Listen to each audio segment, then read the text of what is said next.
What's going on, friend? Thanks for checking out the Lendsetter Show. I'm your host, Preston Schmidley, and I'm very, very excited for this episode with Barry Habib. You know, this was actually something we shot last September at our Lendsetter Mastermind. It's a very exclusive meeting with 50 of the members of our community, and we did a lot of business building stuff. Barry was one of the speakers, and so we had a very rare opportunity to have him on our podcast. We talk about a lot of cool things. We talked about, Barry actually made some predictions. It's kind of cool to see how those played out for 2023. We talk about how to build a strong and effective sales process and just how to sell more mortgages in general, whether rates are low, whether they're higher. This episode is going to give you some tools and some knowledge to help you combat whatever market conditions you're in. Very excited to share this episode with you. I do want to warn you, I'm coming off of in this episode, I'm coming off of the tail end of a sickness where I lost the majority of my voice, but I had to seize the opportunity to spend some time with my good friend Barry. So enjoy this episode. Dive in, take notes. There's a lot of good nuggets in here. I'll see you there. Welcome to the Lendsetter Show, the show that blends the art of sales, the science of success, and the strategies of real experts in the mortgage and sales industries to help you grow your client base, increase your revenue, and get in control of your life. I'm your host, Preston Schmidley. Kick back, enjoy the episode, and don't forget to subscribe.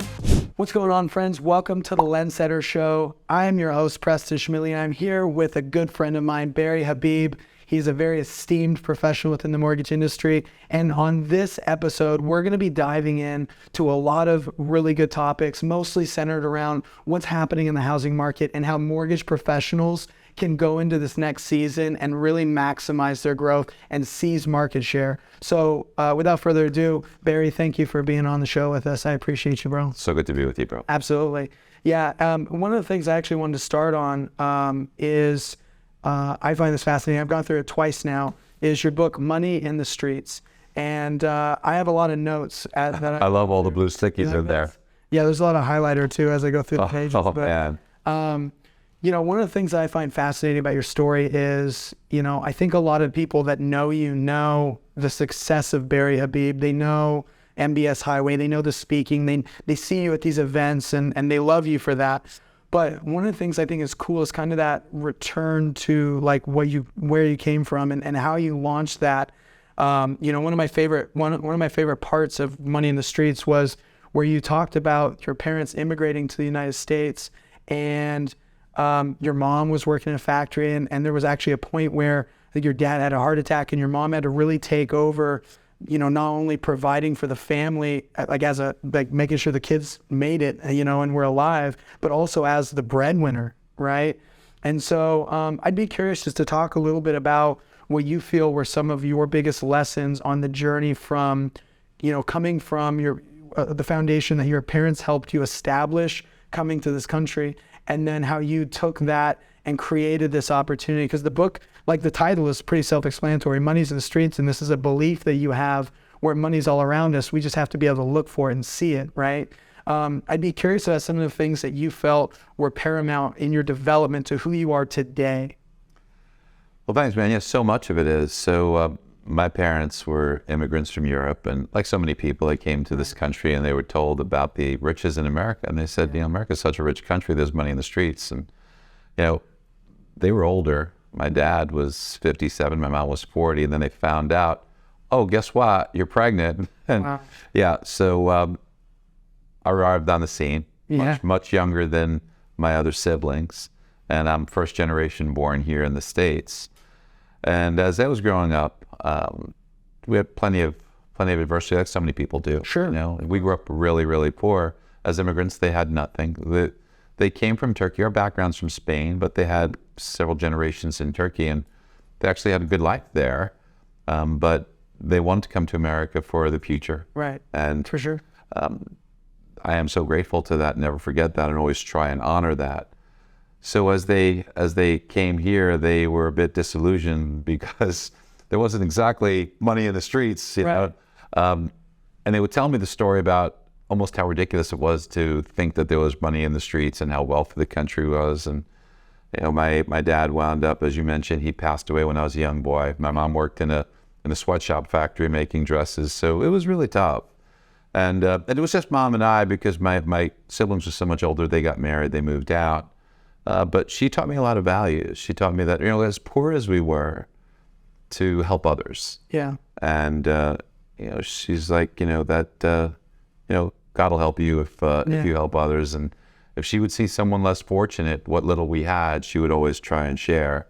And she taught me that. It's a very important value of mine. Because I know what it's like to be poor. So I always want to see if I can help people do better, and so much of a shame that money is looked at as something now as, a negative almost to succeed monetarily. I would say to people, listen, from someone who can relate to not having money, having a little money doesn't solve all your problems, but it does make your life better. But one of the best things about being able to make money is the good you can do and the ways you can help others. And I think that is what gives us fulfillment. Yeah. And that's an important thing, because people could be money driven or success driven. And I think you should have, to some extent, those goals. It's important to have goals. Yeah.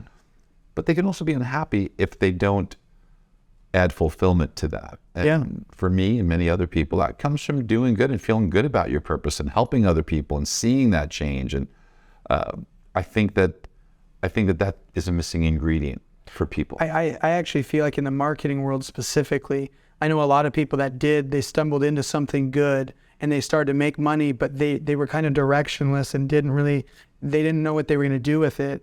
And I've actually observed a lot of people that kind of wind up where this goal that they thought they were pursuing just for money, it's like they're alone, they don't know what to do, who to help. There's no one to help around them. And I think it is really important that when you have access to resources like that, one of the biggest contributing factors on fulfillment, like you said, I think is sharing, is walking that path with other people. I wanted to go back some. Okay, if I could say something, please don't forget what you're going to say, because it's going to be important. But I also wanted to add to that I made a lot of mistakes. Sure. And growing up poor and trying to achieve things and be successful and build businesses, I missed out on a lot of stuff, and I made sacrifices. And I with a marriage that wound up not working out because I gave my ex-wife everything she wanted, but not what she needed, because I was not present. And so we need to work hard, but we need to maintain balance. I mean, it could be an imbalance for a period of time, for a season, but you can't always be that way. And I fell into the trap of always being that way. So, there's lessons we learn through life, and we try and constantly get better. And that was an important lesson for me. Well, I think that perspective, though, of even being able to see that you had a marriage that you were contributing into, obviously, but it was, there were things they wanted you, not the life you could bring, right? And I think that even the ability to observe that, though, is a massive sign of just personal growth. I can only imagine you've had a ton of mentors over your life to help you look around corners in your own life. Yeah, of course. I try and learn from, it's almost like every person is a book. Yeah. And if you can get to know people and maybe take a page from their book that you can learn from, that you can incorporate, but try and learn the good. Just look, all of us have something to offer. All of us have good. Yeah. And if you are fortunate enough to be able to absorb that and have someone willing to share with you, and I find most people are, when I was younger, there was so many people that saw that I wanted to learn, and I wanted to honor what they were teaching me. And they gave very, very freely. Even to this day, I have people that are really good to me that I learn from to this day, that I count on.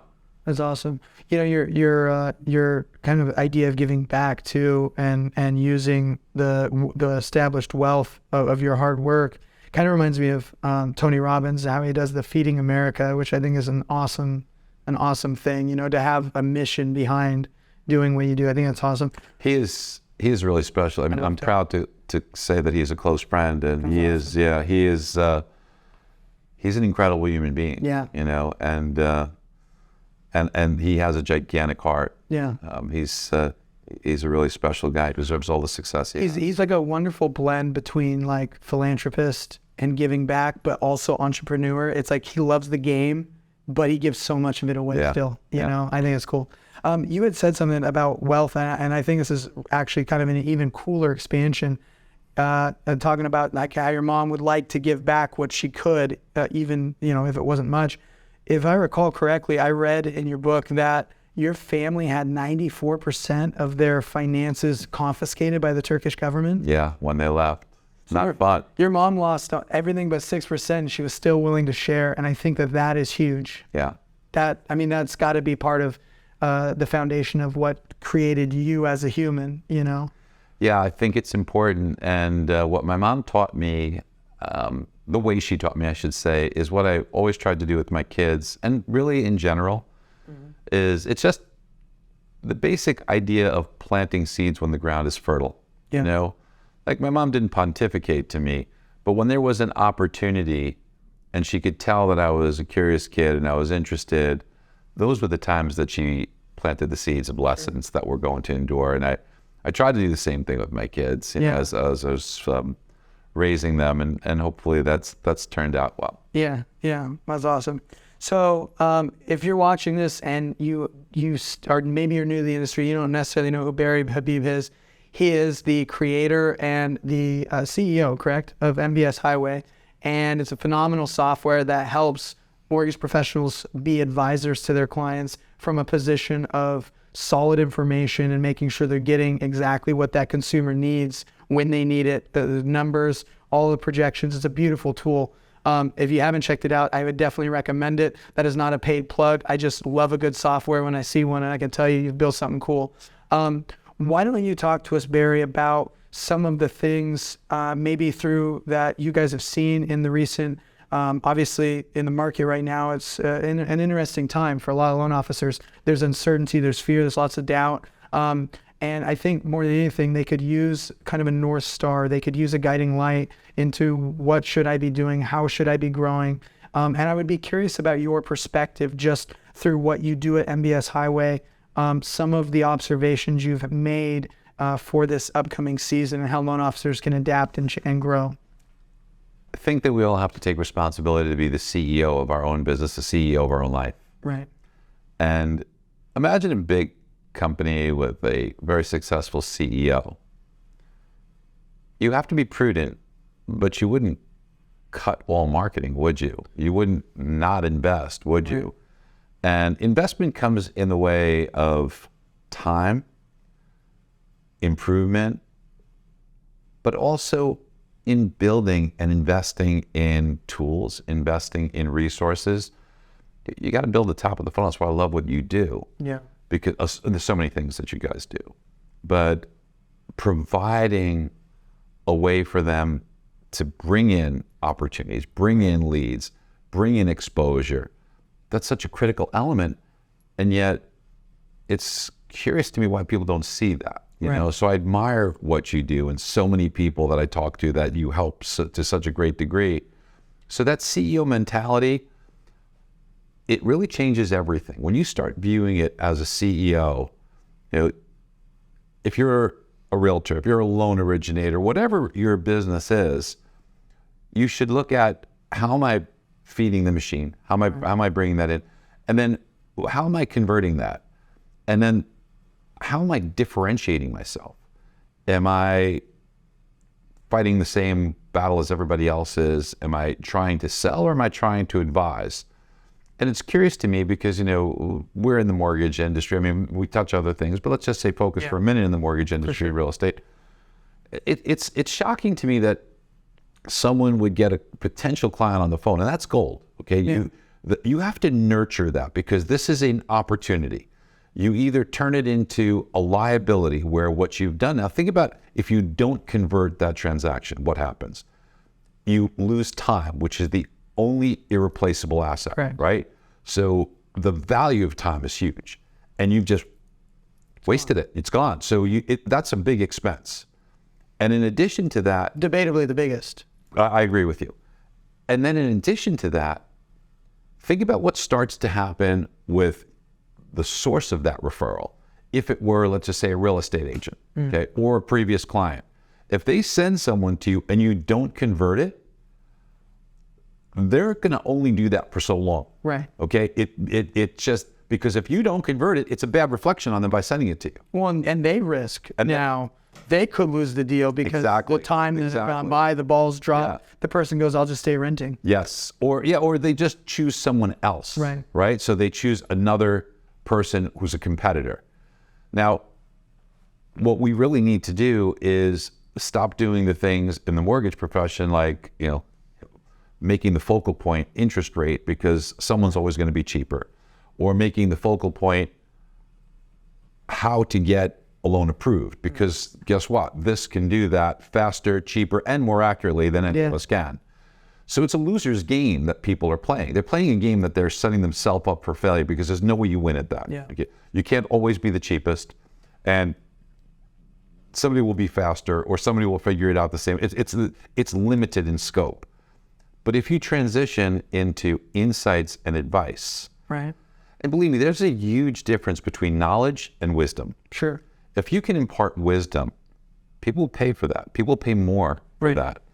So I think what we need to do is make an enormous investment as a CEO in our brain. Yeah. Imagine a software company or a biotech company that says, we're going to cut R&D, no research and development. How long are you going to be around for? Because somebody's going to pass you up, right? We're going to cut marketing. Well, okay, you can have a great product, but then who knows that you do, okay? And then the people around you, your team, because that's what really makes the magic happen. And understanding what the highest and best uses of your time is going to be, what you really need to do is, if you think about it, there's 3 really critical aspects to the selling process, right? There's prospecting, you get somebody, and then the second process, selling. Right. And then the third process, which is a follow-up, or it could be maintenance or post-transaction, okay? So maintenance during or post-transaction. There's only one place in that process you make money, only one. There's only one place you make money, and that's the actual selling. Correct. Now, and when I say selling, that's the interaction with the customer to show them the opportunity of working with you. You're not trying to sell them something that doesn't fit for them, okay? You're really advising in the sales process.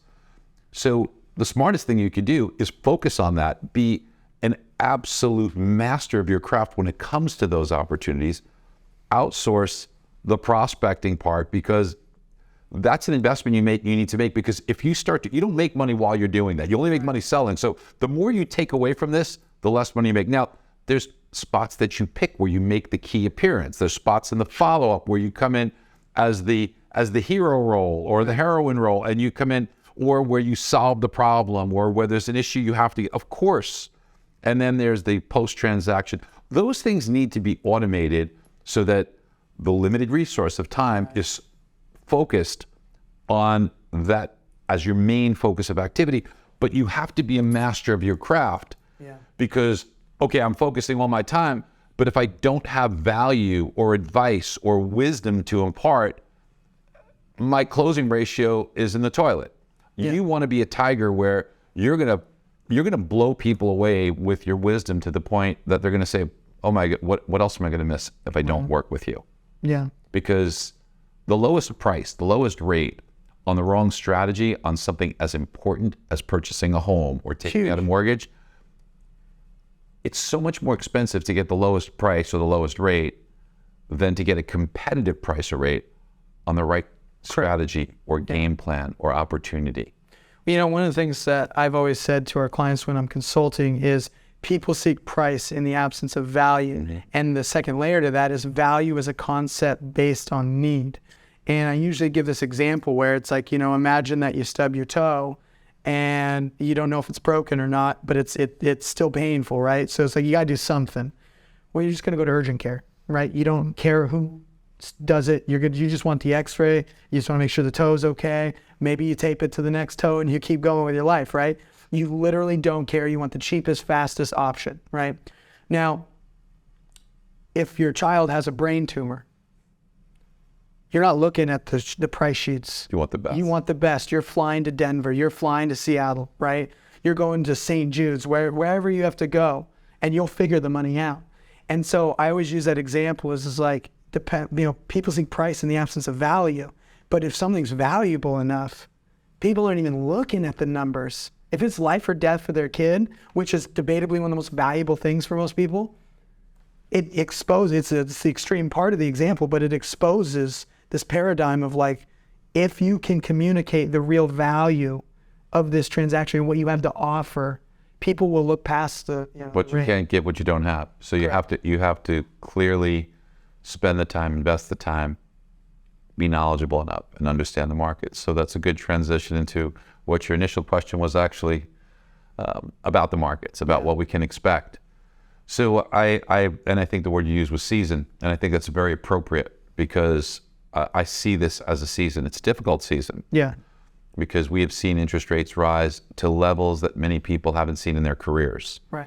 And when you have the existing marketplace of mortgages at a lower rate than you have currently, it's difficult to find opportunities for refinances. Sure. And that means everyone who's in the business is trying to fight for purchases, but yet not only is there more competition, but there's more competition for fewer transactions. Correct.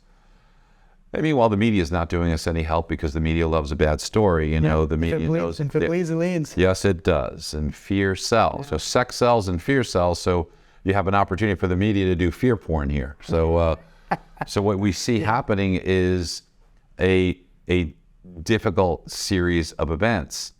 And what we need to do is rise above that and persevere, because the good news, and here's the spoiler alert, is that good news is on the way. We are, if we take a look at the housing market and interest rates, right now the housing market activity is slowing. There's fear in people's minds, and the perception is causing people to not pursue that purchase of a home. In actuality, this is the time to do that, because now I don't have to spend $50,000 over asking price. I don't have to put myself in a position where I have to forego an inspection or even an appraisal in order to get this transaction consummated. Now you can behave in a more normal manner and protect yourself and get terms and even get a discounted price potentially where you can negotiate like you've always been able to, right? So this is a more normal situation. People don't buy a home and sell it tomorrow. They don't buy it today and sell it tomorrow. It's ridiculous. Right. They typically don't buy a home today and sell it in 3 months. Okay. Maybe some people look at their portfolio of stocks every day, but who does an appraisal on their home every day, right? So if we understand the big picture, real estate values aren't going to go down and stay down. And real estate values are going to tread water from here. They'll probably between now and next year be up slightly. Some markets may be down slightly, but that's the key, slightly. But that's the next year. An average person is going to be in that home 8, 9, 10, 11, 12 years. During that time frame, you'll do exceptionally well. And you'll have the opportunity in 2 ways to make your payments easier as opposed to renting. 1, you can refinance from this rate, which I'll talk about in a moment, and there will be an opportunity to do so. And 2 is that you're fixing a payment in over 90% of the cases, or at least an adjustable if you choose one, which make up about 9%. Many of them are fixed for several years initially, right?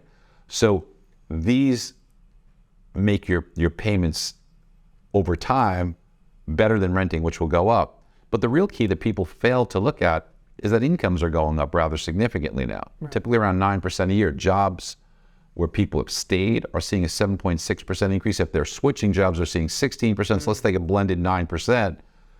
That is often discounted. That's an important consideration. It's critical because people typically have a hard time seeing it, especially the media, especially our government, especially our Fed. They can't see much further than here, right? So as we look into the future, well, next year that payment stays fixed, but my income goes up. Next year that payment stays fixed, my income goes up again. And it starts to get easier. And then what about if next year I refinance? So let's talk about that. Because mortgage rates are not driven by the Fed. Mortgage rates are driven by inflation. Very few people, even in our industry, understand this. So we have seen inflation rise, and accordingly, mortgage rates have risen because the provider of that mortgage, the lender of that mortgage, has to understand they're receiving a fixed payment. The buying power, what they could buy with that payment, becomes more rapidly eroded if inflation goes up. And that's where we are now. So in order to offset that more rapid rate of erosion, the only defense that they have is start at a higher perch by charging a higher rate that offsets that erosion. When inflation is very low, there's little erosion, you can offer a lower rate. As inflation's moved up, you have to compensate for that with a higher rate. That's just the way it works. So few people, even in our business, understand that. Where's inflation going will tell us where rates are going, which will tell us where the housing market's going. Inflation is going to peak in the fourth quarter. To be specific, I'll give you a month that it will peak. It will be October of 2022. The data won't come out to confirm that until November. At that point in time, interest rates will have reached their highest level. It'll either happen in October or November of this year. I feel like I'm on the inside of a scheme to the fact that you have such insight into the future for things that aren't here yet, I think is mind-blowing. Well, thank you. It's our job to see the future before it becomes obvious. Yeah. So you will start to see interest rates on mortgages begin their decline. And sometime between the fourth quarter of this year and the first quarter of next year, rates will be below 5%. When rates are below 5% and they start with a number 4, a lot of things happen. Half the mortgages, as I mentioned before, are below 4%, but half of them are above 4%. Rate and term becomes real again. You start to see opportunities to refinance. So that will pick up. Psychologically, as buyers see the opportunity, okay, if rates are at 6, but now they're at 4 3/4 or 4 1/2, that's a lot easier times. The media stops beating the drum because they will be wrong once again on the negativity in the housing market. They will stop pounding the table. They will realize once again that they're incorrect. You got to remember, the media has been dead wrong, and the opportunists out there, the people like, Grant Cardone, and even the negativity that Gary Vee, who's a brilliant guy, has mentioned. And I know a lot of people like him, and I respect a lot of this thing, but on housing, he's been incorrect. The media, calling this savagely unhealthy, the media calling this, where Diana Olick every day, 3 times a day, tries to scare people. Been wrong for a long time. Diana Olick's been wrong for 10 years. Yeah. So any chance she is going to have to think that she could take a victory lap, she's going to do that. Sure, and, of course. They will be proven wrong once again as we get some treading water in the housing market, and then we will start to see appreciation. Now, we're not going to see 18%, present 4%, 5%. That is not a bad thing. I want people to really understand this point. If real estate goes up, and it's historically gone up between 4.5% and 5.5%, so let's just say 4%. Okay. It is not a bad thing, and I want people to understand why leverage is so critical here. If you buy a home for $400,000 and you put 10% down, your investment is $40,000.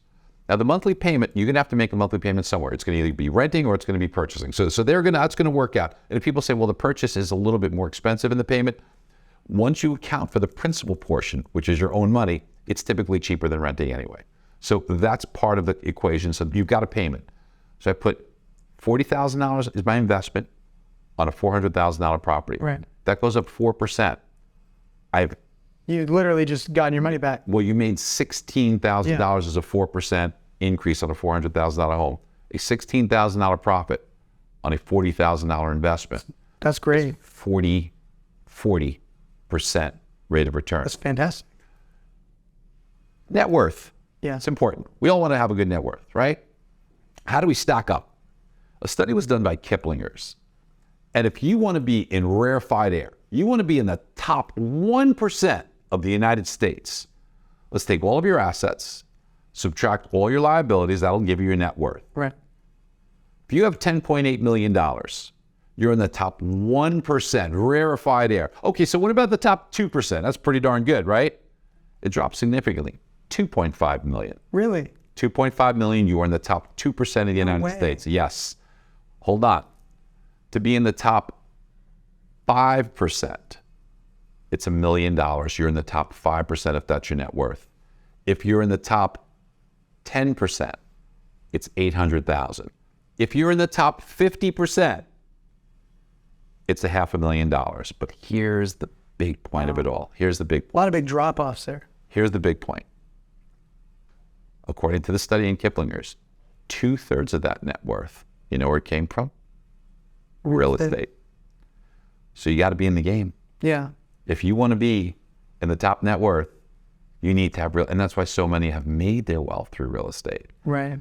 The critical thing that we have to understand is that what the media is trying to do is hold you back and hold you down. Yeah, what the media is trying to do is fear mongering. What the media is trying to do is either sell tickets or get eyeballs to sell advertising. Right. Because they know that fear sells, and they don't care that it puts you in the bottom 50% if you miss out. All they care about is their objective. Yeah, 100%. And also one point I want to make for the loan officer watching this, we had talked about the products that are really, in a market like this that are working for loan officers, right? Rate and terms dead, cash out, or currently speaking, as we're shooting this, it's very rare that you're going to do rate and term. Cash out, obviously, debt consolidation type stuff that's happening still from time to time. But one of the things that our clients have seen a lot of success with, and I would advocate that you try to make this your mindset and your mental focus, is that every purchase that they fund now in this season with the 5s, with the 6s, those in a year to 2 years. Less than that. You're building this beautiful. You get a 2 for 1. Yeah, you get a 2 for 1. You get a 2 for 1. All you're doing right now is, if your income's cut in half now, all you're doing is you're kind of taking half of it now, but you'll get the other half when you refinance that person. Beautiful. Yeah. A lot of times people will come to me and go, Preston, how do I get my cost per acquisition down 10 or 20%? You want to know how you get it down 50%? Sell 2 loans to the same person. So if you're looking at a long game, it's like, it's not about how you get the cheap leads. It's about how you build the strongest relationship and how you work with this person through a myriad of transactions and build that dynamic with them. And if I may add to that, you also dramatically reduce your cost of acquisition if you increase your batting average being conversation application. True. And while rate is a consideration, no doubt, hey, listen, I originated loans for a very long time, so I get it, I understand it. So rate is a very important consideration. But it is truly the wisdom. As human beings, psychologically, we will make the decision whether we feel like we want to work with someone or not in the first 5 to 10 minutes of that conversation. Are you sounding like everybody else? Are you offering everybody else? And they can cut through the bullshit right away. If you're trying, oh man, yeah. If you're focused on the niceties are fine, but if that's all you're about, that's going to go away very, very quickly. You can't do 5 or 10 minutes of just bullshit. Okay, Yeah. You have to show them that the insight that you're giving them, the wisdom that you're giving them, has differentiated you. And you need them to say, as I mentioned before, what else am I going to miss if I don't do business with you? Are you showing them what the expected appreciation is, what the opportunities are, what it looks like compared to other areas? What are the benefits of this marketplace for you? Once you start showing them that you have these insights, they're going to gravitate to you, and they'll send everybody they know to you. Yeah, I would agree. Well, that's one of the things that we've always consulted on is, because like a lot of people come to us and they get the lead, right? And then they get excited because they turn this lead into a pre-approval and then it turns into a funded loan. And it's like, that's beautiful. But that was the seed. That was not the end of this. That was the beginning, right? And it's like, that was the catalyst to get the reviews, to get the referrals, to get the refinances, right? It's like, one deal really should be 5 to 8 if we're building this like a business, not just the one and done and I'm on to the next one. It's like, well, cost per acquisition goes up quite exponentially if you're just doing one deal and moving on like you're a nomad, Look, if you sit down with a customer and they'll tell you how much mortgage amount they want, but what if you said, well, hold on, if you borrow this much instead and paid this off, then what happens to your cash flow? If you borrowed this much and I see that you've got a 3-year-old daughter, what if you now use this as the opportunity to fund their college? Or what if you, since you don't have adequate retirement savings, contemplated that today? Yeah. What if you show people how they can accelerate a payment or explain the how many loan originators sit down with a customer and explain how the amortization schedule works? How many? Very few. But those could be the ones that differentiate themselves because their competition's not doing that. Because trust me, your client is clueless on how the amortization schedule works in the vast majority of cases. Most originators are. If you become an expert in these areas, if you were able to have that conversation with the customer, almost like some of the stuff we talked about, what's happening in the market, where's it going, when will I be able to refinance, what's going to happen to my income, you could take somebody who thought they were going to rent and turn them into a buyer. Yeah, I see that happen quite a bit when I listen to calls. So one of the things that I wanted to dive in there is as we're talking about, you had mentioned like amortization and all of that, and I think that that's really critical. But one of the things that really blows my mind time and time again in this is how complex loan officers also tend to make. It gets very techno-babbly about products, FHA, VA, like all, and it's like, that's nice, and you should know that. But one of the things that so many people forget is the average American has a 3rd grade financial literacy. And it's like, you need to add value, but you need to keep it simple. It needs to be something they can digest. And I actually love, and this is just context for the people watching, I've actually watched Barry do multiple presentations now live. And when you get to see it, he's got the charts and the numbers and the graphs, and he's talking about inflation, and he's talking about how building 20 or 30 years ago is impacting the current inventory. Mind-blowing stuff, by the way. When you see it like that and you have the supporting pictures and images and you can see the lines, it's data-driven and it's so much less of an emotional thing. And it's no wonder to me why a consumer would look at what you put together. I mean, and this is through MBS Highway, you've made this streamlined for your users, right? So it's no surprise to me that a consumer can see something that one of your users would put together and go, oh yeah, well that makes sense. Preston, so much of the world's problems would be solved with better communication. Right. And communication, it's not easy, but here's the secret to being a great communicator. So first, let's think about what communication is. It's an idea that's in my brain. It's intangible, right? What I'm trying to do is take this idea and put it inside your brain. Mm-hmm. How I get that to you could be used with a few different things. I could use words. I could use pictures. I could use numbers. I could use text. There are different ways to get that, right? Here's the mistake people make. Once they've learned a concept, or once they have an idea in their head, they forget that the person they're trying to communicate to does not have that idea. They didn't get the benefit of walking down that path and absorbing and putting the pieces together and coming up with a conclusion. So they take the conclusion, they want to plant it. The other person's like, the frig are you talking about? Right. Now they oftentimes don't admit it, they nod their head, but you have a breakdown in communication and it's an unsuccessful relationship or transaction that occurs. You don't want to deal with somebody you don't understand. Yeah. People will pay more to work with somebody that they understand as opposed to paying less than somebody they don't. So what we have to do is metaphorically hold the hand of that individual and take them through the journey of how you got there. Now you want to take them on the expressway, okay? You want to take them, but give them enough so they can understand how to arrive at the same conclusion and what the rationale is. If you do that, you're a master communicator. And if you're a master communicator, you're an influencer. You can do so many things if you can have people understand what you're saying. Yeah. You will achieve so much more in so much less time, beyond your wildest dreams. This is one secret that if people master this and understand just the concept, because once you understand it, just do it, success is almost inevitable. Yeah. No, it's true. One thing are you a fan of Disney? Like the Disney parks? Well, I've visited them many times because I've had young kids. You got kids, and it's nice to see, but what they've done is incredible. Yeah.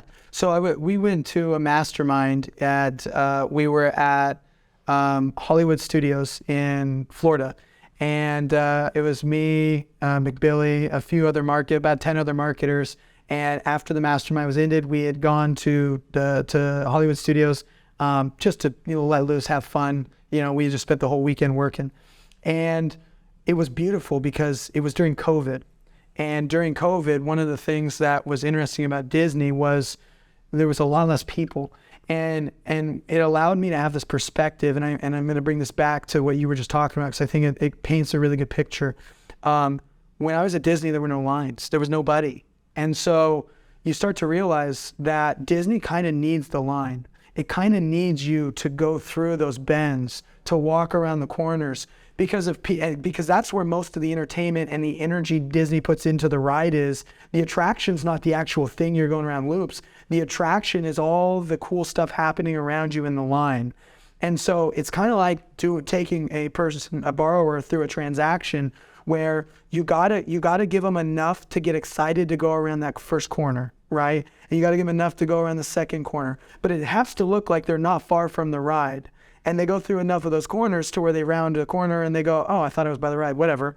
But now they're mentally committed. They're on the journey. Yeah, you're committed, dude. Once you're on out, you're committed. Yeah. But you're entertaining them on the way. You know, if Disney put no energy into the line and you just had to wait 2 hours for a 3-minute ride, people would bounce. They'd go, it's not worth it, right?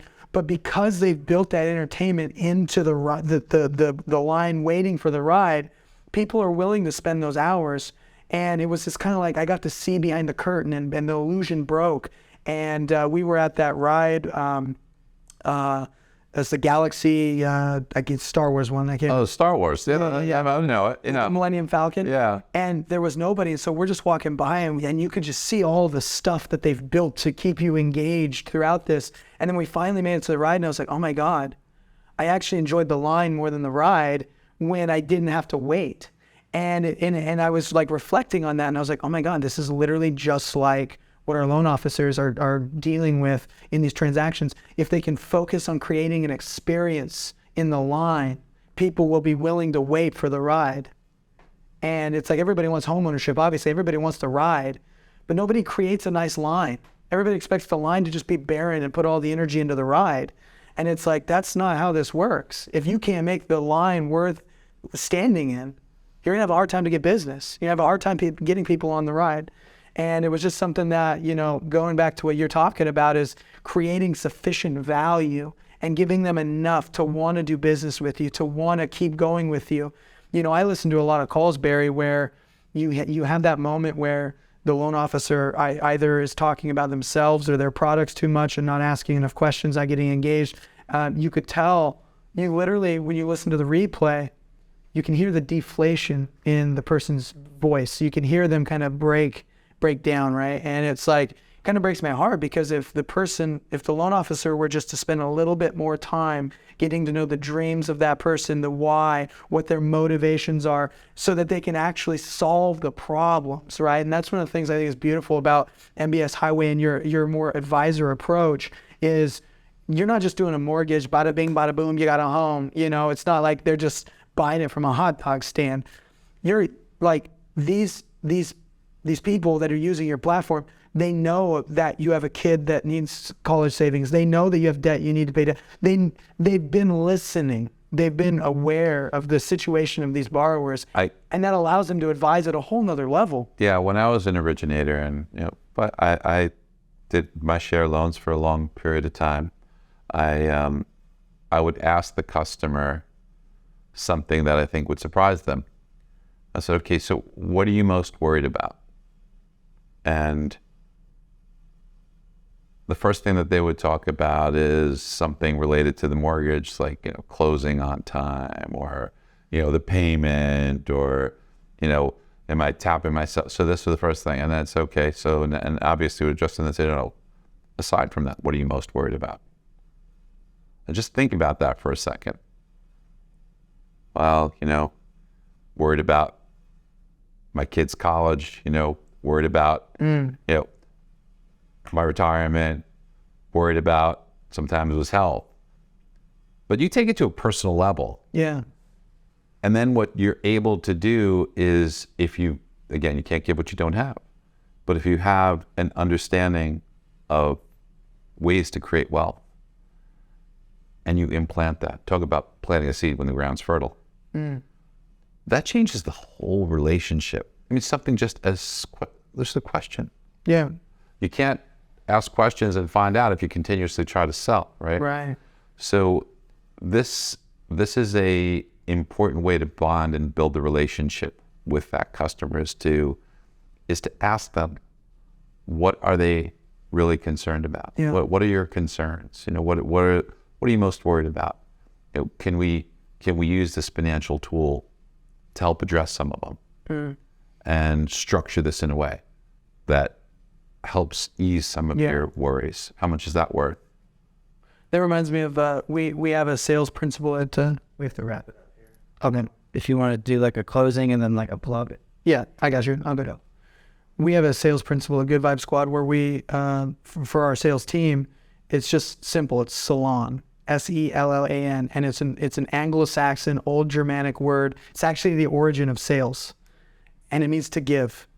And that's really what it's like. My sales process. If we know we're doing the right thing, if we're giving, right? It's like we're making the right sales if we're giving.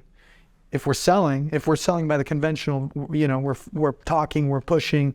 So what am I giving, right? And so it's like that's what I always advise our team. It's like, what are you giving? Give your time, give your expertise, give your energy, your attention, right? Add value. If you add value, people will want to do business. Yeah, in the book, we talk about most relationships. People begin the relationship by asking. So you really want to build a relationship? Start the relationship by offering, by giving. What is it that I can do? How can I help? Do the research, do the homework, find out what it is. Don't just go into a situation and blindly try and sell somebody. Imagine if you passed someone and you said, you know what, hey, you're relatively attractive. What do you say we get married and have kids? I mean, they want to call the police on you, right? Yeah. But that's kind of like what we do when we approach a referral source, right?